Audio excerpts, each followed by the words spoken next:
প্রিয় শিক্ষার্থীবৃন্দ, আসসালামু আলাইকুম। আমি কামরুজ্জামান, গণিত বিভাগ, ঠাকুরগাঁও সরকারি মহিলা কলেজ। আশা করি করোনাকালীন সময়ে ঘরে থেকে তোমরা সবাই ভালো আছো। আজকে উচ্চতর গণিত প্রথম পত্রের তৃতীয় অধ্যায়ে আলোচনা হবে স্ট্রেট লাইন বা সরলরেখা। গত 3টা ক্লাস আমি নিয়েছি। আজকে সরলরেখার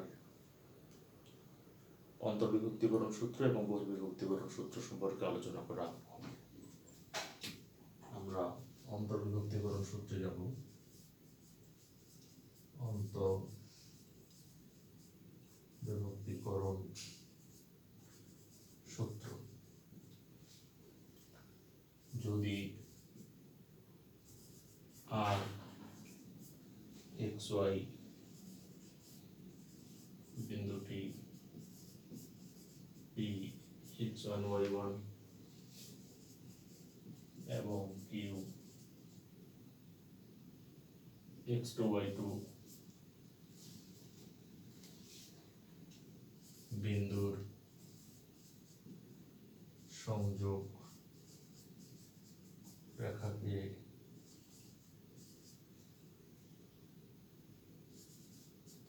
m1:m2 অনুপাতে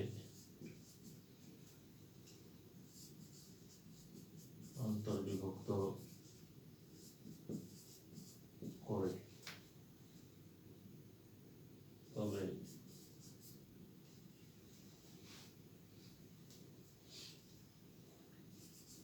x m1x2 plus m2x1 by m1 plus m2, y m1y2 plus m2y1 by m1 plus m2। অর্থাৎ এটা যদি একটা রেখা হয়, এটা যদি p x1 y1, এই বিন্দুটা যদি q x2 y2 এবং এইটা বিন্দুটা যদি r x1 xy হয় এবং এটা যদি pq এর সংযোগকে m1 m2 এই অনুপাতে অন্তর্বিভক্ত করে, তাহলে আমরা অন্তর্বিভক্তিকরণ বিন্দুটির ভুজ x সমান পাবো m1 x2 plus m2 x1 by m1 plus x2 এবং অন্তর্বিভক্তিকরণ বিন্দুটির কোটি y সমান পাবো m1 y2 plus m2 y1 by m1 plus m2। যদি এই সূত্রটাই আমরা বহির্বিভক্তিকরণ সূত্র হিসেবে আবার ব্যবহার করতে পারবো। আমরা অন্তর্বিভক্তিকরণের এই জায়গায় সূত্র লিখব বহির্বিভক্তিকরণ সূত্র। বহির্বিভক্তিকরণ সূত্র: যদি আর xy বিন্দুটি p x1 y1 এবং q x2 y2 বিন্দুর সংযোগ রেখাকে m1:m এটা অন্তর্বিভক্ত না হয়ে এটা হবে বহির্বিভক্ত করো। পরের সূত্রে এটা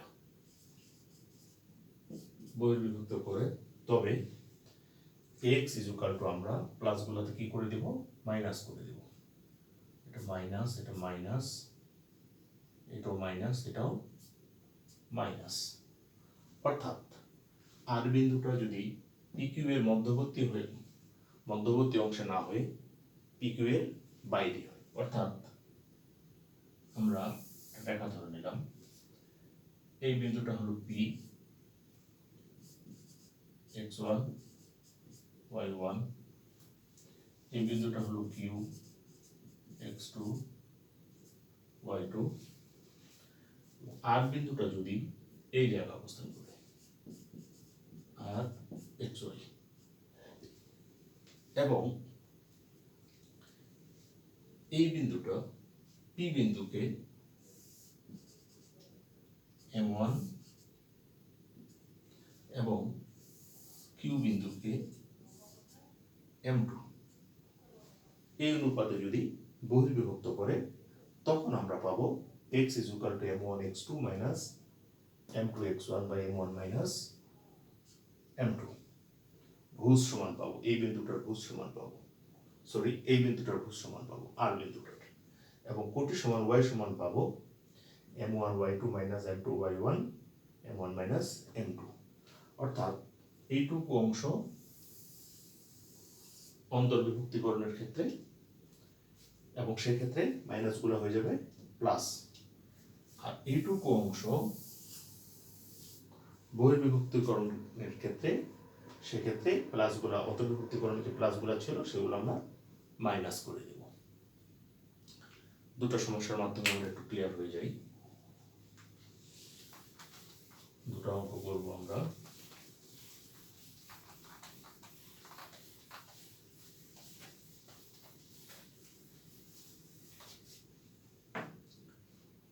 Three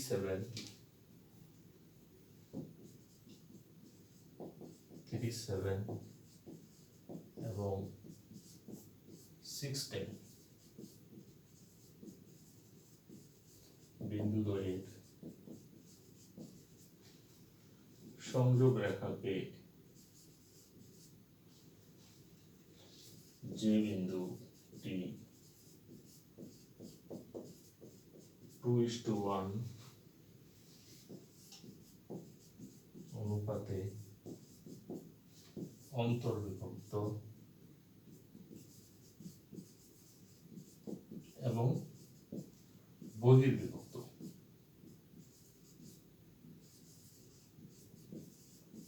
করে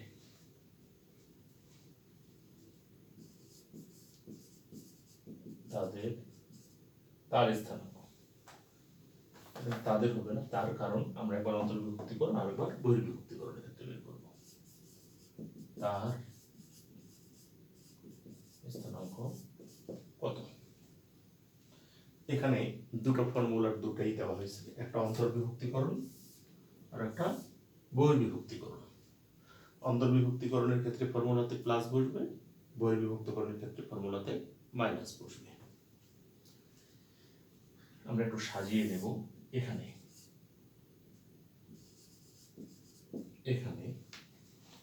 আমরা x1 সমান হলো 3, x2 সমান 6, y1 সমান 7, y2 সমান 10, m1 সমান 2, m2 সমান 1।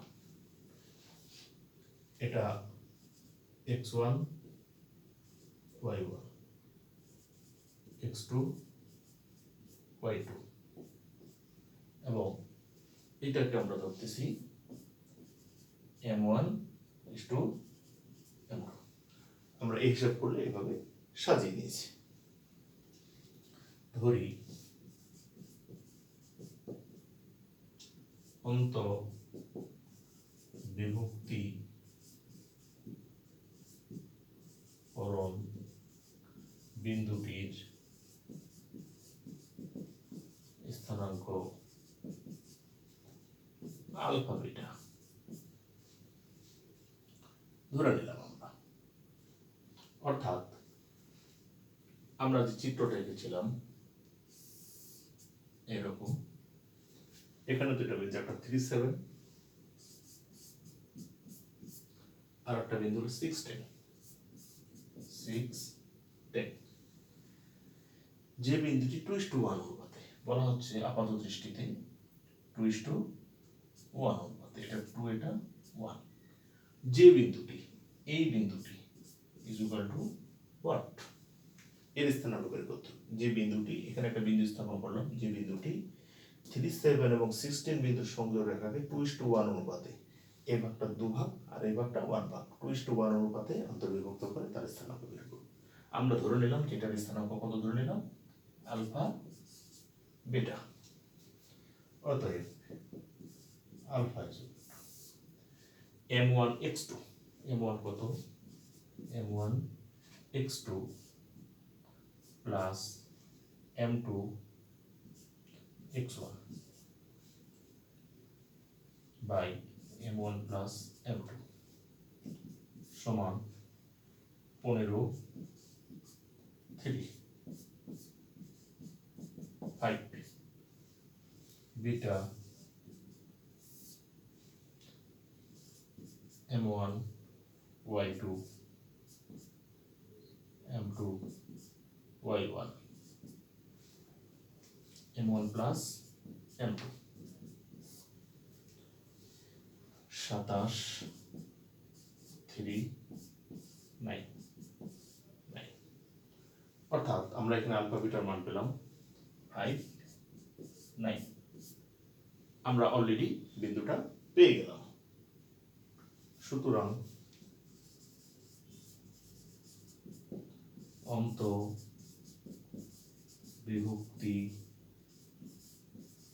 করণ বিন্দুটির স্থানাঙ্ক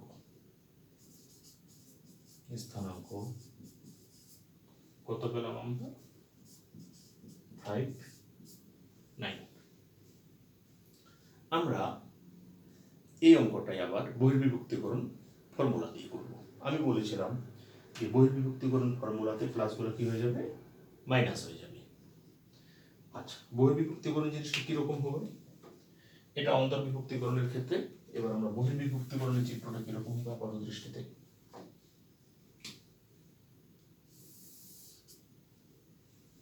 একটা আমরা নিয়েছিলাম 37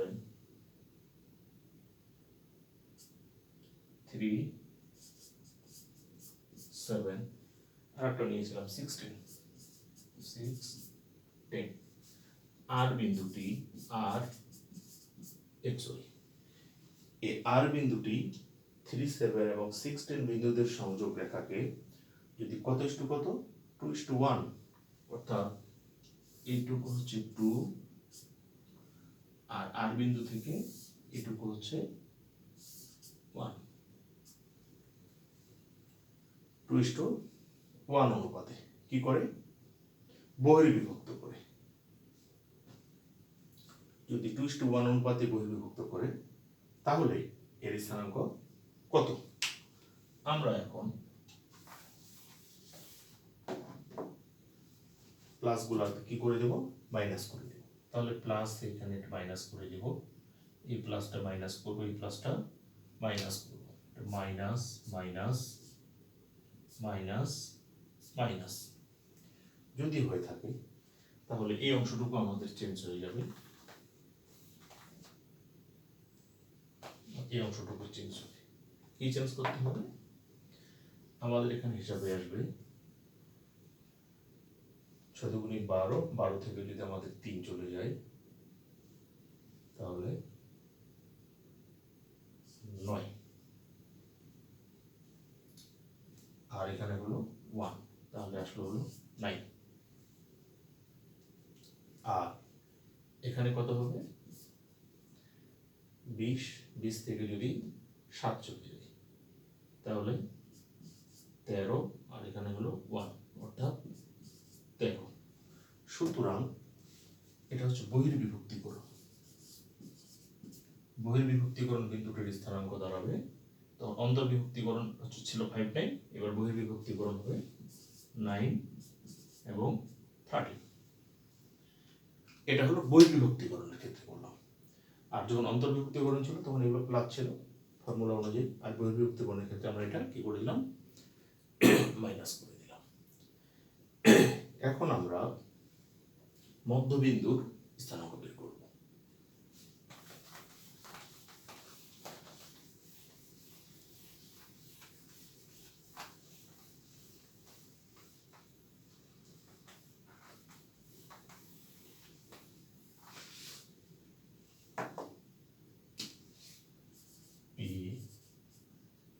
x1 y1 এবং u x2 y2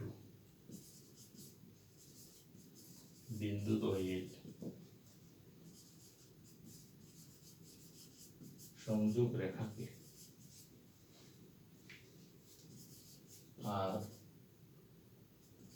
x1 বিন্দুটি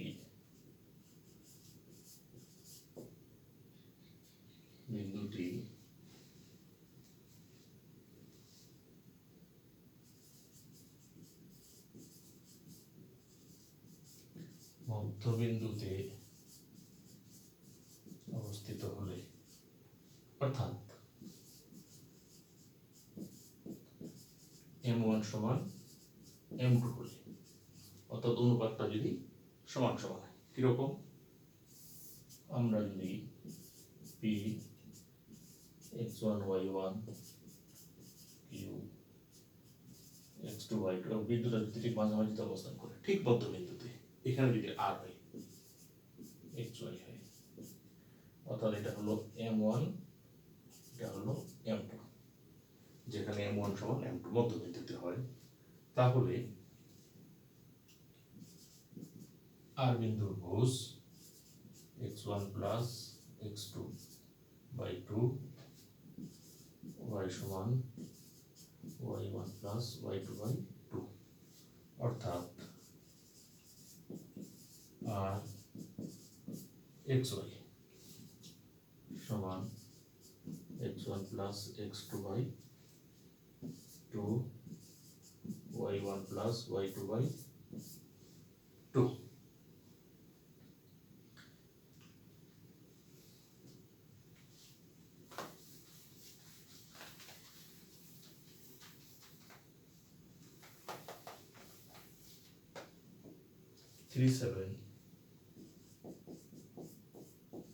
এবং 610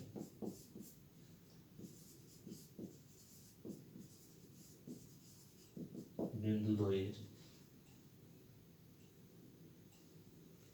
সংযোগ রেখার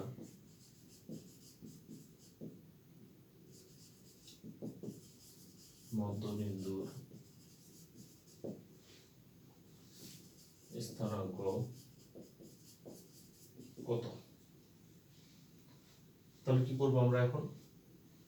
ধরি মধ্যবিন্দুর স্থানাঙ্ক আমরা ধরে নিলাম আলফা বেটা, আমরা কিছুক্ষণ আগে যেটা দেখলাম। তাহলে আলফা ইজ ইকুয়াল টু কত? x1 plus x2, 6 plus 3 by কত? 2, 9 বাই 2। এটা ইজ ইকুয়াল টু কত পাওয়া যাবে? 7 প্লাস 10 বাই 2, অর্থাৎ 17 বাই 2। সুতরাং মধ্যবিন্দু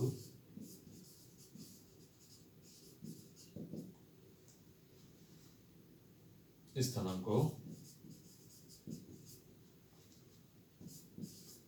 9/2, 17/2। এরকম যদি একটা রেখা হয়ে থাকে 3, 7, 6, 10 মধ্যবিন্দুর স্থানাঙ্ক বের করব। মধ্যবিন্দু যদি আলফা বেটা হয়ে থাকে তাহলে তার মান কত? 9/2, 17/2। তাহলে আমরা আজকে শিখলাম অন্তর্বিভক্তিকরণ সূত্র, বহির্বিভক্তিকরণ সূত্র এবং মধ্যবিন্দু নির্ণয়ের সূত্র, এবং অন্তর্বিভক্তিকরণ, বহির্বিভক্তিকরণ এবং মধ্যবিন্দু নির্ণয়ের আমরা ছোট ছোট 3টা অঙ্ক করার চেষ্টা করেছি, সমস্যা সমাধানের চেষ্টা করেছি। এই সূত্রের সাহায্যে আগামী দিনে ইনশাল্লাহ আমরা সম্পূর্ণ অধ্যায়টা সমাপ্ত করব। আসসালামু আলাইকুম।